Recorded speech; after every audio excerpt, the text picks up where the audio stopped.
সুপ্রিয় দর্শক মণ্ডলী, আশা করি আপনারা সবাই ভালো আছেন। প্রিয় দর্শক, আমি ইতিমধ্যে চলে এসেছি পেঁয়াজ রসুনের পাইকারি হাটে। আর এখান থেকে আপনাদেরকে জানিয়ে দেবো আজকের বাজারে কেমন দামে দেশি পেঁয়াজ, দেশি রসুন বিক্রি হচ্ছে। প্রিয় দর্শক, আমি এখন অবস্থান করছি চাটমোহর ধানোয়াঘাটা পেঁয়াজ রসুনের পাইকারি হাটে। আর এখানে কেমন দামে দেশি পেঁয়াজ, দেশি রসুন বিক্রি হচ্ছে সেটা ব্যবসায়িক ভাইয়ের সঙ্গে কথা বলে আপনাদেরকে জানিয়ে দেবো। বড় ভাই, ভালো আছেন? হ্যাঁ, আলহামদুলিল্লাহ। আপনার এই হাটের নাম কি ভাই? আমাদের হাট নাম সরোজগঞ্জ হাট। সরোজগঞ্জ হাট। সরোজগঞ্জ হাট এটা কোন জেলার মধ্যে ভাই? পাবনা জেলা চাটমোহর থানা। বর্তমানে পেঁয়াজের আমদানি কেমন হচ্ছে ভাই? আমদানি প্রচুর হচ্ছে। প্রচুর হচ্ছে। আর রসুনের? রসুন আমদানি প্রচুর। আজকে বাজার কম না বেশি? বাজারে একই বাজার, মনে করেন যে 600 থেকে 900 950 পর্যন্ত সর্বোচ্চ পেঁয়াজের সর্বোচ্চ বাজার। আর রসুন হচ্ছে কিনা আপনার 1000 থেকে 2400 পর্যন্ত। বর্তমানে কি চাষি ভাইদের লস হচ্ছে না লাভ হচ্ছে? হ্যাঁ, কৃষকরা খুব দুর্ভোগের মধ্যেই। হাটে মারলে এসে আমাদের কাছে আমরা আড়তে রিজার্ভ লস খাই, তার যে আমরাও বেশি দামে কিনতে পারি না। কৃষকরা মনে হয় খুব বিপদের মধ্যে আছে। খুবই বিপদের মধ্যে আছে। বর্তমানে চাষিদের পেঁয়াজের খরচ হয়েছে মন প্রতি কত টাকা? সর্বোচ্চ আমাদের টার্গেট, আমিও নিজেও কৃষক আবাদ করি, আমাদের 13 থেকে 1400 টাকা মন প্রতি খরচ হয়েছে পেঁয়াজের। আর এখন আপনারা বিক্রি করছেন কত? বিক্রি হচ্ছে কিন্তু সর্বোচ্চ 900, আর নিচে মনে হয় 500 600। অর্থাৎ আপনাদের মন প্রতি 600 টাকা থেকে 700 টাকা লস হচ্ছে এখন। 600 থেকে 700 লস হচ্ছে, লোকসান হচ্ছে। হচ্ছে। এভাবে যদি চাষিরা লস খেতে থাকে সেক্ষেত্রে তো তারা আগামী বছরে পেঁয়াজ চাষাবাদ অনেকটাই কমাই দেবে, কি মনে হয়? হ্যাঁ, এই বছর বাজার থাকে, আগামী বছর পেঁয়াজের চাষ হবেই না আমাদের এলাকায়। এখন সরকার যদি এদিকে লক্ষ্য রাখতে, এখন তো এলসি পেঁয়াজ আসতেছে না, না তারপরেও এত পেঁয়াজের বাজার কম কি কারণে বলেন তো ভাই? হয়তো আমরা কৃষকরা হয়তো বেশি আবাদ করেছি, ফলনটা বৃদ্ধি হয়েছে। গত 2 বছর তো পেঁয়াজের বাজার ভালো ছিল, প্রথম দিকে যারা চাষি ছিল তারা কিন্তু লাভবান ছিল, যার কারণে কিন্তু এই বছর পেঁয়াজ চাষাবাদ বেশি করছে চাষিরা।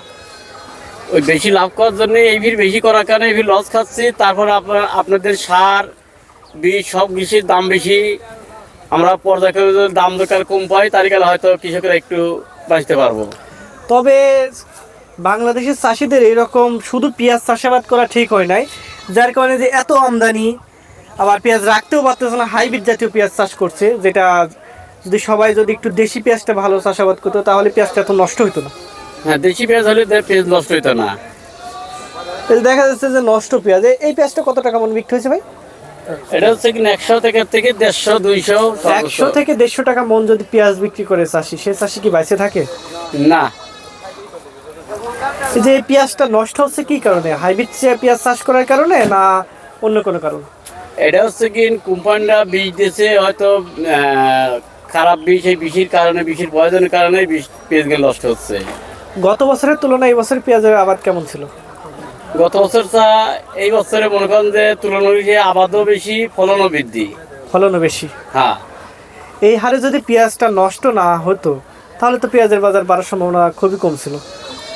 হ্যাঁ, পেঁয়াজের নষ্ট না হলে পারে মনে করেন যে আমরা হয়তো লাভ না পালে পারে 1200 1100 বেশি পাইতাম, তা অল্প 200 লস আসতো, তখন চালানটা বাজার পরিবেশ হইতো।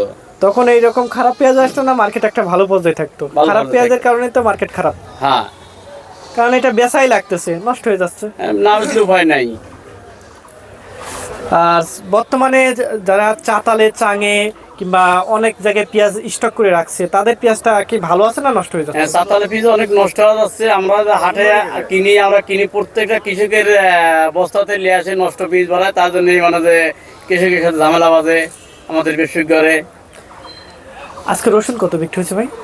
রসুন ভাই 1000 থেকে মনে করেন যে 2400 পর্যন্ত বিক্রি হয়েছে। এখন সরকারও তো এখানে এলসি পেঁয়াজ আনতেছে না। এটা আমার তো মনে হচ্ছে যে পেঁয়াজটা লোকসান হওয়ার কারণে দাম কমার একটাই কারণ, অতিরিক্ত হয়তো কীটনাশকের সমস্যা ছিল, নয় হাইব্রিড জাতীয় যে পেঁয়াজটা চাষাবাদ করছে এই পেঁয়াজটা রাখতে পারতেছে না। ওই পেঁয়াজটা রাখতে না পারার কারণে এই কারণে জন্য আমদানি বেশি হচ্ছে, এই জন্য বাজারে সমস্যা করতেছে। পেঁয়াজটা যদি ভালো থাকতো, সবাই যদি স্টক সুন্দরভাবে করতে পারতো, তাহলে বাজারটা এত খারাপ হতো না। তারপরেও যদি কালে সরকার হয়তো আমাদের এলাকায় স্টোর দরকার করে দিত, হয়তো আমরা কিছু পেঁয়াজ স্টোর রাখতে পারলে পারে, কোল্ড স্টোর করে যদি দিত। আমাদের এলাকায় মনে করেন সরোজগঞ্জ হাট, এখানে মনে করেন বিশাল কৃষক এলাকা, লক্ষ লক্ষ টন মাল কৃষকরা উৎপন্ন করে, কিন্তু আসলেই সরকার সেইভাবে আমাদের এলাকায় কোনো এমপি মন্ত্রীরা তার লক্ষ্য রাখে না এবং আমরা সেই স্টোর আমরা পাই না। তো সরকার যদি স্টোর করে ব্যবস্থা করে দিত তাহলে হয়তো আমরা হয়তো 2-4 হাজার মন পেঁয়াজ অনেক কৃষক রাখতে পারলে এবারে সুবিধা পাইতো। বড় ভাই, আমাকে সাহায্য করার জন্য আপনাকে আন্তরিকভাবে ধন্যবাদ।